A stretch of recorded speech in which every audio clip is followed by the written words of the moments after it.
Momento de celebrar, de adorar ao nosso Deus de maneira grandiosa, maneira em que o nome dele deve ser adorado. Nós tivemos um pequeno problema com o áudio aqui. Essas transmissões online são bem complicadas, né? Por mais que você mexe e organize, sempre dá alguns revestréis aí. E aí nós estamos tentando sempre melhorar um pouco, né? Cortou aí? Beleza? Muito bem. Quero convidar você a colocar o seu coração diante do Senhor em uma atitude de exaltação, de adoração. Pedir que o Senhor possa abençoar você que está aqui presente, né? Equipe de música, equipe de mídia e você aí na sua casa também. Vamos orar, colocar o nosso coração diante do Senhor, pedindo que Ele fale conosco, trabalhe em nosso coração e nos instrua para a glória, honra e majestade do nome dEle. Vamos orar. Como é que é aí? Antes de orar, se você quiser fazer algum pedido de oração, faça aí, tá? Não esquece não. Faça seu pedido de oração aí. Ok, vamos orar. Ó Deus, obrigado pelo Teu amor, por Tua graça, pela Tua misericórdia que dura para sempre. Nós queremos que o Senhor continue a nos abençoar, Deus. Leva-nos à Tua presença como servos do Senhor. Ensina-nos, fala conosco, que a Tua palavra, por meio da Tua graça, venha sobre nós. Assim nós te pedimos, hoje e para todo sempre, em nome de Jesus. Amém e amém. Meus queridos, eu quero convidar você a abrir sua Bíblia lá no livro de Esdras. Esdras capítulo 3. Passa aí para mim, por favor.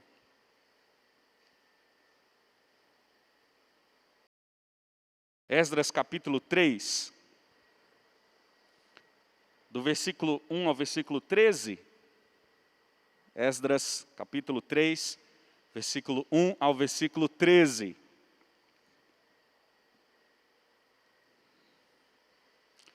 Nós vamos ler apenas o versículo 4 agora. Apenas o versículo 4, que diz o seguinte para nós. Então, de acordo com o que está escrito, celebraram a festa das cabanas, com um número determinado de holocaustos prescritos para cada dia. Muito bem, vamos orar mais uma vez.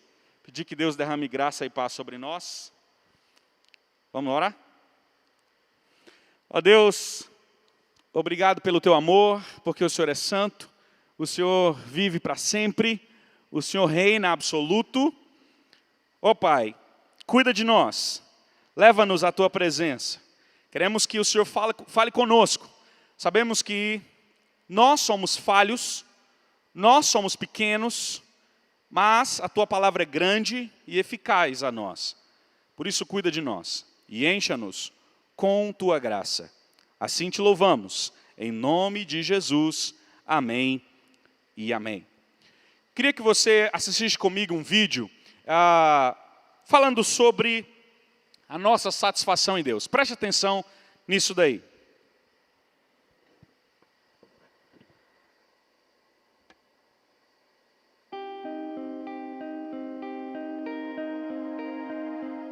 Acho que não foi por acaso que Deus nos criou de uma forma que temos de ter alimento físico diariamente.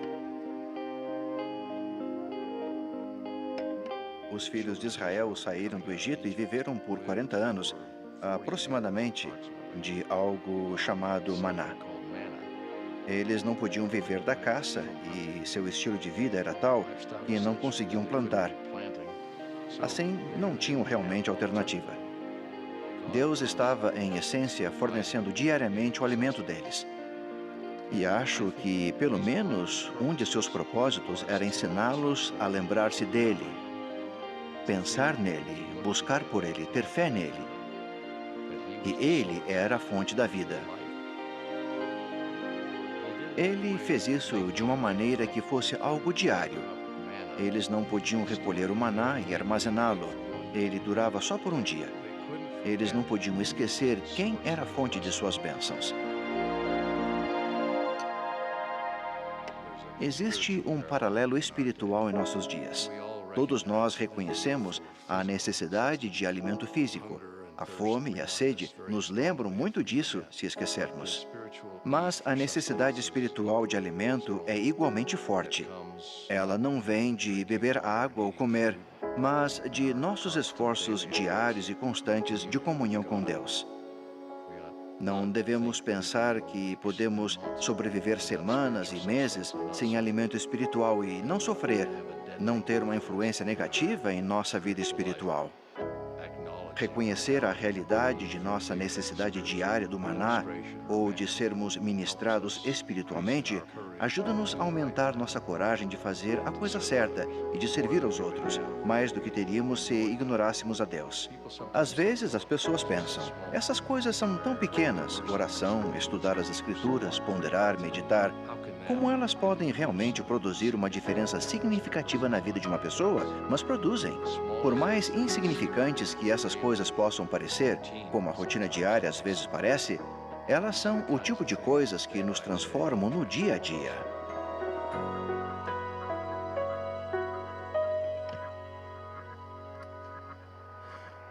Muito bem, aqui nós aprendemos sobre a necessidade do alimento diário, da adoração diária.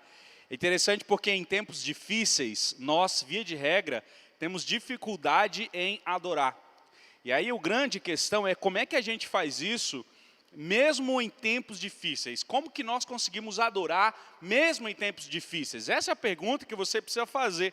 Como você pode adorar, mesmo em momentos difíceis, em situações difíceis? Como nós podemos fazer isso?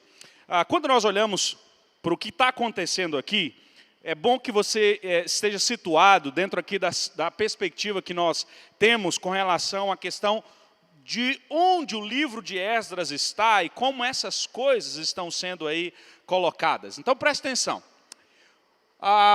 O livro de Esdras, a história de Esdras, se passa já no período onde o povo de Deus ele estava sob o domínio medo-persa, ou seja, cumpria-se, se você ler o capítulo 1 de Esdras, você vai ver isso, cumpria-se então os 70 anos previamente estabelecido por Jeremias, dado por Deus, né, esses anos aí, então o povo está saindo agora. Por quê?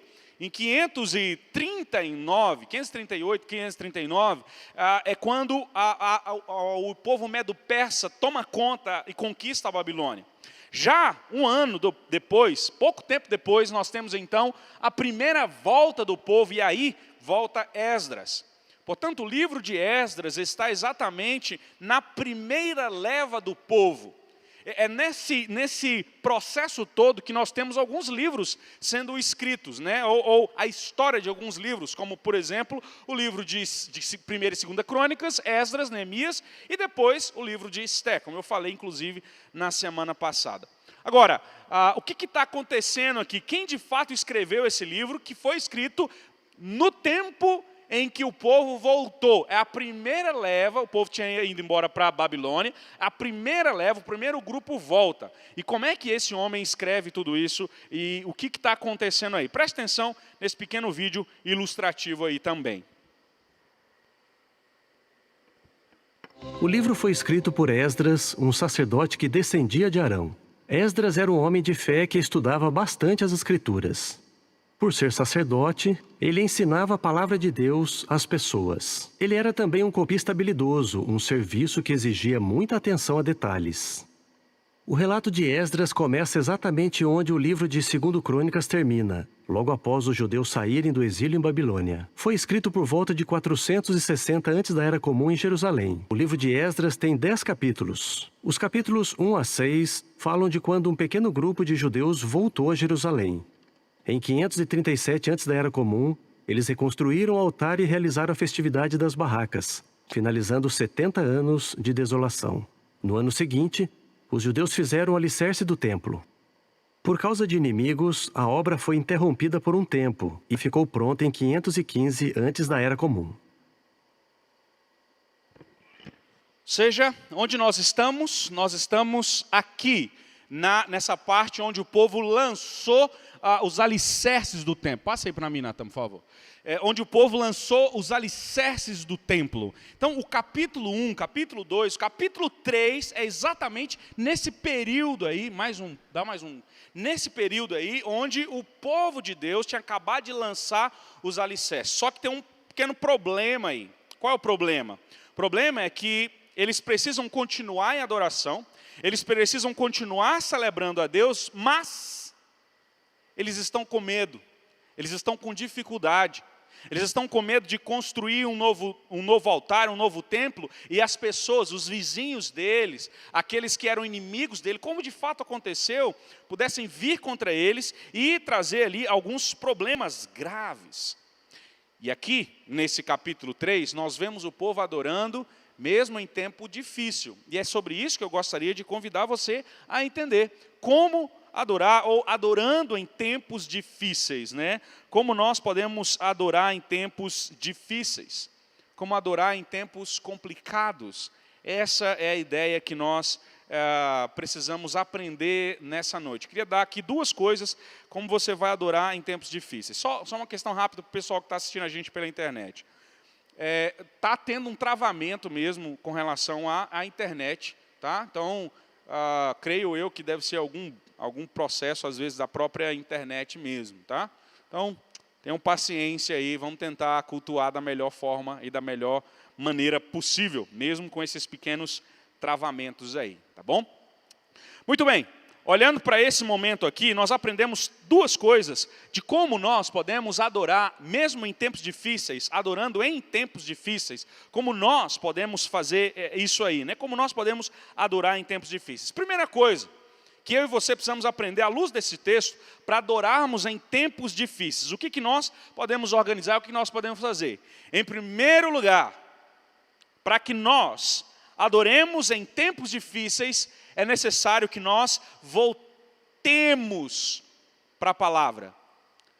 Nós só vamos adorar em tempos difíceis ao voltarmos para a palavra. Versículo 1 ao versículo 6, nós temos essa realidade sendo descrita aí. Então, versículo 1 ao versículo 6, observe aí o que esse texto tem para nós no versículo 1.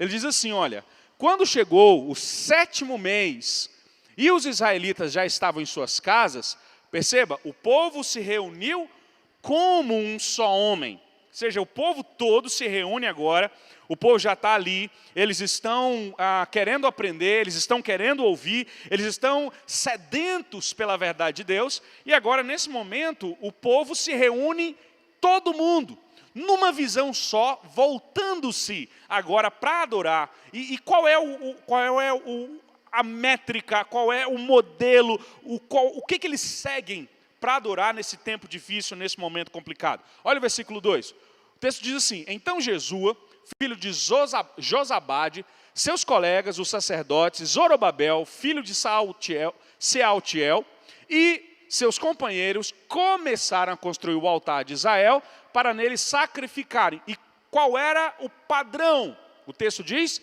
conforme o que está escrito. Passa aí, Natan, por favor. Conforme está escrito na lei de Moisés.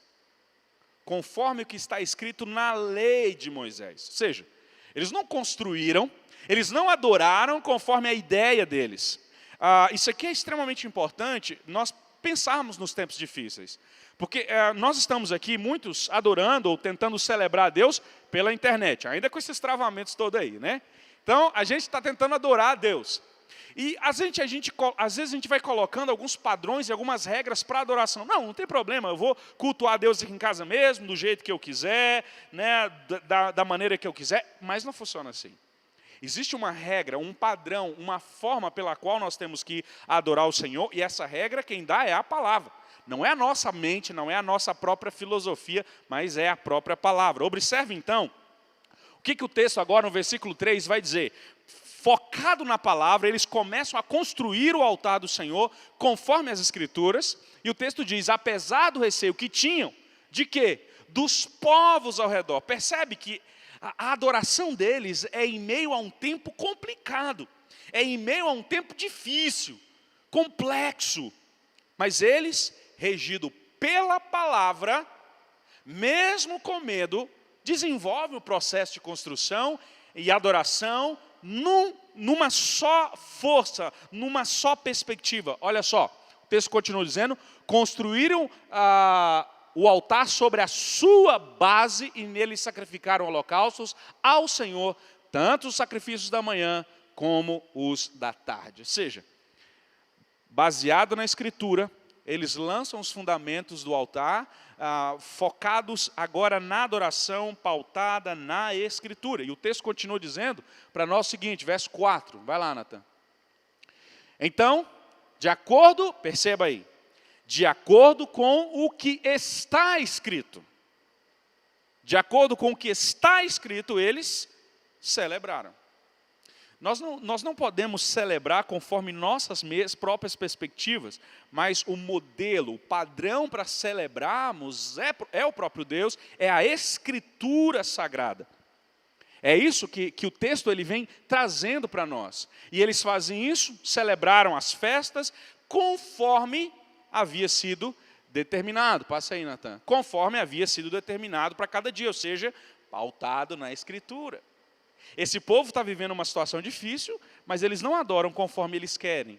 Esse povo está vivendo uma situação complexa, mas eles não adoram conforme eles querem. Pelo contrário, eles adoram pautados na Escritura. E aí o verso 5 vai dizendo para nós o seguinte, observe aí. Depois disso, apresentaram os holocaustos regulares, os sacrifícios da lua nova, e os sacrifícios requeridos para todas as festas. E, mais uma vez, isso é determinado, olha lá, pelo Senhor. E como é que eles sabem que a forma de fazer é essa, que a determinação do Senhor é essa? Pela Escritura, pela lei de Moisés que eles haviam encontrado. Eles pautam toda a adoração, toda a exaltação na Escritura, não na cabeça deles. E aí observe, o texto continua dizendo, bem como os que foram trazidos como ofertas voluntárias. Destaque aqui para a ideia de que a adoração ela é feita baseada, única e exclusivamente na vontade do Senhor. Em tempos difíceis, nós não devemos criar regras para adorar. Como nós devemos adorar? Não, a gente pode adorar em casa mesmo, a gente não precisa de ninguém. Irmãos, mesmo em casa, existe um padrão, uma regra pela Escritura com a qual nós devemos adorar. E é nela que nós devemos nos pautar. E aí o versículo 6, ele vai dizer o seguinte, a partir do primeiro dia do 7º mês, começaram a ofertar holocaustos ao Senhor, embora ainda não tivessem sido lançados os alicerces do templo do Senhor. E aqui eu quero chamar a sua atenção. Esse povo adorou e eles não tinham templo. O texto está dizendo que eles não tinham os alicerces, um lugar ainda para adorar, porque tinha tudo sido arrebentado, tudo tinha sido acabado, não tinha nada. Esse povo não tinha absolutamente nada, mas eles adoraram. Mesmo não tendo um lugar de adoração, mesmo não tendo uma estrutura de adoração, esse povo baseia a sua adoração na palavra. E isso é extremamente importante para nós. E por que vale ressaltar essa ideia de que a adoração, nesse tempo, precisa ser feita e pautada na palavra? Porque, meus queridos, o que tem surgido de pessoas criativas, com ideias loucas com relação a transmissões, a formas de culto, a dinâmicas de culto, é extremamente complicado isso e perigoso. Não é a nossa mente, a nossa cabeça que define, que determina quem ou como deve ser adorado, mas é a Escritura. Portanto, em tempos difíceis, mais do que nunca, eu e você precisamos voltar para a palavra.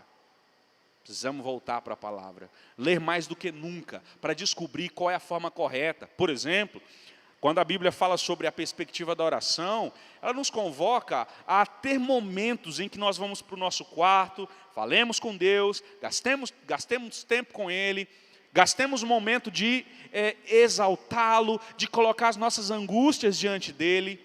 Isso é uma coisa que eu e você precisamos pensar. Nós precisamos pensar nisso. Muitos de nós estamos perdendo a oportunidade de crescer com Deus nessa pandemia. Deus travou tudo, nos colocou em casa e nós, ao invés de nos alegrar porque temos tempo para poder falar com Deus, entramos em pânico. Ficamos doidos, porque nós temos que ficar com gente. Temos que nos relacionar com outras pessoas, com os da família. Mas lembre-se, olhe para a Escritura, vá para ela nesse tempo de pandemia, nesses tempos difíceis. Siga aqui o modelo do povo de Deus, que não tinha estrutura ainda para adorar, que estava tudo desfeito, e eles fazem o quê? Adoram a si mesmo pela palavra. Leem a Escritura e tem um modo pelo qual eles adoram. Então, vá para a Escritura, ela te ensinará como você vai celebrar. Eu diria, portanto, que em primeiro lugar, o que eu e você precisamos é voltarmos à palavra, para não sermos enganados, para não sermos levados por doutrinas fora da verdade, para não criarmos novas regras de adoração em tempos difíceis. Né? Tem um monte de coisa aí, gente comprando água benta, água ungida para não pegar coronavírus. Adianta não. Não adianta. Essa não é o modelo correto de se livrar dessas coisas. Então, eu e você precisamos pensar nessa questão. Mas há uma segunda e última verdade da maneira como nós devemos adorar em tempos difíceis, em momentos difíceis. Segundo lugar, nós precisamos, nos tempos difíceis, adorar motivando uns aos outros. Motivando uns aos outros. Eu quero chamar a sua atenção aqui. Por quê? Porque, via de regra, meus queridos, nos tempos de crise como que nós estamos passando agora, a gente se enclausura, fecha-se no nosso próprio mundo, ao invés da gente preocupar com as pessoas e também alimentar uns aos outros, nos motivar uns aos outros, o que nós fazemos? Nos fechamos. Então, preste atenção no que o texto tem para nós. Ele diz assim: então, eles deram dinheiro. Olha só, primeira coisa aqui, no tempo difícil, na situação complicada, onde eles não podiam, eles não tinham templo para adorar, eles pautam a verdade na Escritura para adoração, é pela palavra que eles adoram, mas agora eles ofertam, mesmo não tendo templo. Eles querem que exista festa, que exista celebração. E observe aí o que o texto continua dizendo. Eles ofertaram, então, aos pedreiros e aos carpinteiros e também deram comida. Observe aí, né? Bebida e azeite. Eles doaram. Para quê? Para trazer as madeiras, para começar a construir, para começar a reconstruir o templo. Percebe? Eles começam a contribuir. E eles estão pensando na glória de Deus, mas estão pensando na glória de Deus e na comunhão, na comunidade. E o texto continua dizendo o seguinte, versículo 8. No segundo mês do segundo ano, depois de chegarem ao templo de Deus em Jerusalém, Zorobabel, filho de Sealtiel, Jesua, filho de Josadaque, e o restante dos seus irmãos, os sacerdotes, os levitas e todos os que tinham, perceba essa expressão, todos, não é alguns. Então, sacerdotes, escribas, governador, todos eles que tinham voltado lá do cativeiro para Jerusalém, começaram o trabalho, designando os levitas de 20 anos para cima, para supervisionarem a construção do templo. Todos começaram o trabalho. Em tempos de crise, uma das maneiras de adorarmos é servindo. Como, por exemplo, o departamento de música, o departamento de mídia estão fazendo aqui. Como é que a gente adora em tempos de servindo uns aos outros? Servindo uns aos outros. Ah, mas eu não faço parte da equipe de mídia. A gente tem uns irmãos lá em Piranhas, hoje a Kátia está fazendo isso aí, que é a interpretação de livros. Para pessoas surdas que estão na internet, levando a palavra. É uma forma de servir, de contribuir, uma forma de motivar. Ela está motivando ali, né? Motivando pessoas, motivando surdos, para que eles cresçam. Como você pode motivar essas pessoas também? Você pode motivar por uma oração, você pode motivar compartilhando links com as pessoas para que elas possam alimentar-se da palavra. Você pode motivar ajudando as pessoas no processo de crescimento com a Bíblia, com a leitura bíblica, na oração. São formas de nós motivarmos pessoas. E aí observe o texto como ele continua. Jesua, seus filhos e seus irmãos, e Cadmiel e seus filhos, descendentes de Odavias, e os filhos de Enadade, seus filhos e os seus irmãos, todos eles levitas, percebam a expressão, uniram-se para supervisionar os que trabalhavam no templo de Deus. Mais uma vez, o povo todo unido para servir, motivando. E a ideia é que eles se uniram para motivar os que estavam trabalhando, supervisionando, animando aquele pessoal. Essa é a ideia. E aí o texto continua, ele diz assim: quando os construtores lançaram os alicerces do templo, ou seja, quando a coisa começou a criar forma, então os sacerdotes, com suas vestes e suas trombetas, e os levitas, filhos de Asaf, com símbolos, tomaram seus lugares para louvar o Senhor. Observe, então eles agora querem servir. Esses homens em momentos de crise, eles não se afastam. Pelo contrário, cada um toma o seu posto, igual os irmãos aqui. No tempo difícil, cada um toma seu posto. Departamento de espiritualidade, em tempo difícil, tem que tomar seu posto de oração, de intercessão ainda mais intensa. Você precisa ter ainda mais intensidade em interceder e tentar estar mais próximo das pessoas. E aí então nós temos algumas coisas acontecendo. Eles fazem tudo isso conforme estava designado por Davi. E aí agora, perceba, tem algumas pessoas passando por crises difíceis por causa da adversidade. Olha o que o texto diz. Eles fizeram com louvor e ações de graça. Cantaram responsivamente. Ele é bom, seu amor a Israel dura para sempre. A gente leu isso no início do culto. Eles cantaram aquele salmo, e o seu amor dura para sempre. Então, é responsivo porque eles falavam assim, eles cantavam a primeira parte, Israel respondia, e o seu amor dura para sempre. E Deus libertou o povo dos egípcios.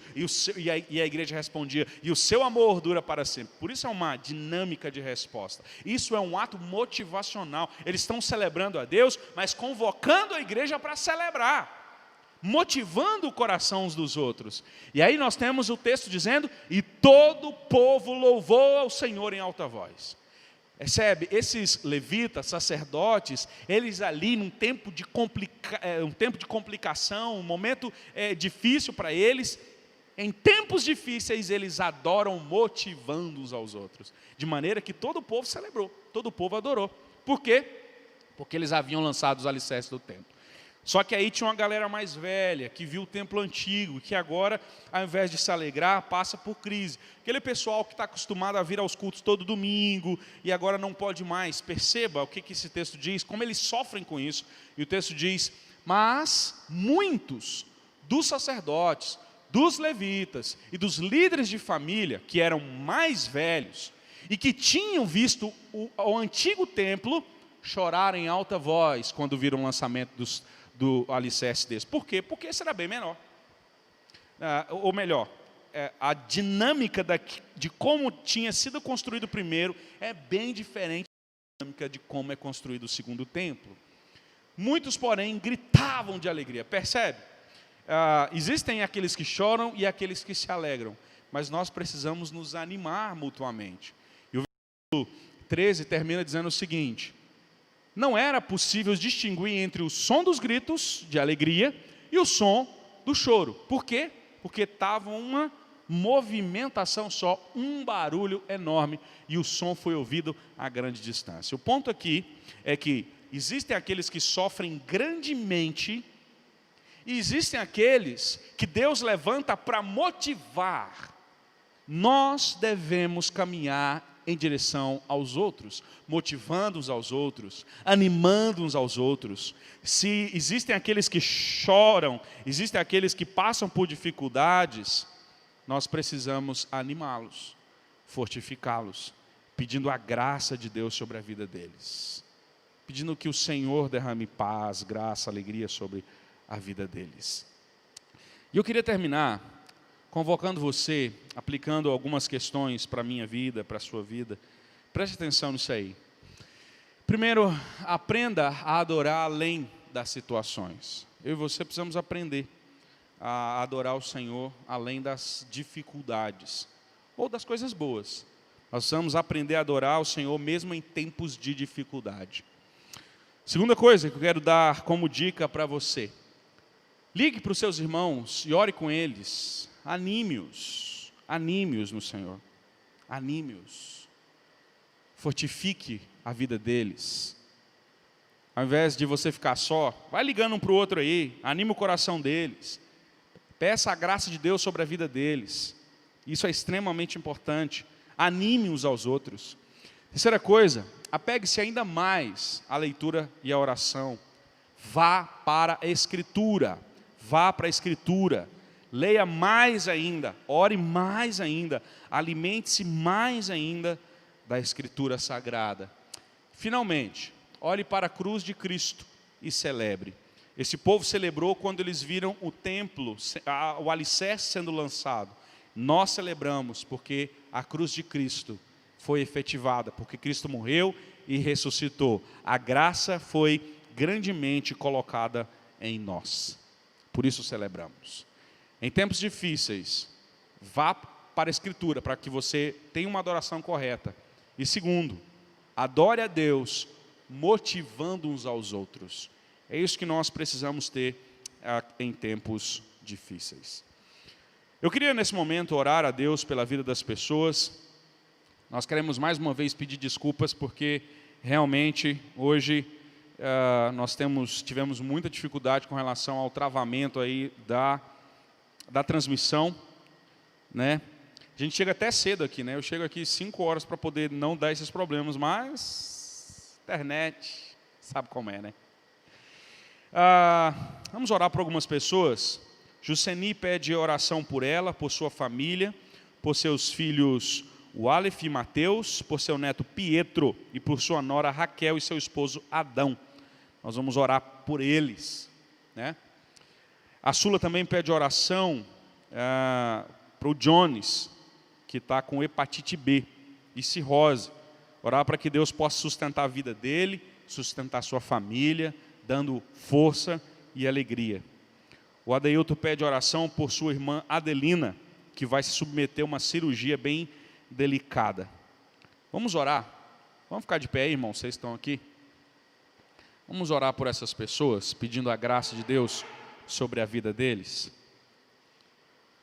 Senhor, obrigado porque o Senhor é santo e o seu amor dura para sempre. Pai, eu quero apresentar aqui a vida da Juceni, quero apresentar a sua família, o Aleph, quero apresentar o Mateus, quero apresentar o Pietro, quero apresentar a Raquel, quero apresentar o Adão na sua presença. Deus, cuida deles, cuida dessa família, derrame sobre eles tua graça, tua paz. Toda honra, glória e majestade seja dada ao Senhor, Deus. Senhor, eu quero apresentar a vida do Jonas também nas suas mãos. Cuida dele, meu Senhor, ele que está com hepatite, está com cirrose. Primeiro acalme o coração dele, acalme o coração da sua família. Deus, sustenta ele, sustenta a casa dele, cura ele em nome de Jesus. Deus, apresentamos diante de Ti o Adeilton, juntamente com a sua irmã, que vai submeter uma cirurgia delicada. Cuida dela, Deus. Derrama a Tua graça, derrama força, ânimo e alegria. Assim eu Te agradeço e peço que o Senhor continue a abençoá-los ricamente, hoje e para todo sempre. Amém. E agora, amados irmãos, que a graça do Senhor Jesus, o amor de Deus, o nosso Pai, e as consolações do Espírito Santo estejam sobre vós e sobre todo o povo de Deus nessa terra, em nome de Jesus. Amém. Amém. Muito obrigado, meus irmãos, que Deus derrame graça sobre a sua vida. Se você está achando difícil aí, o travamento da internet, é bem simples resolver esses problemas. Só você investir aqui, tá? Invista que a gente resolve. Porque nós estamos melhorando o que nós podemos, mas para melhorar mais existem os custos e que nesse momento de pandemia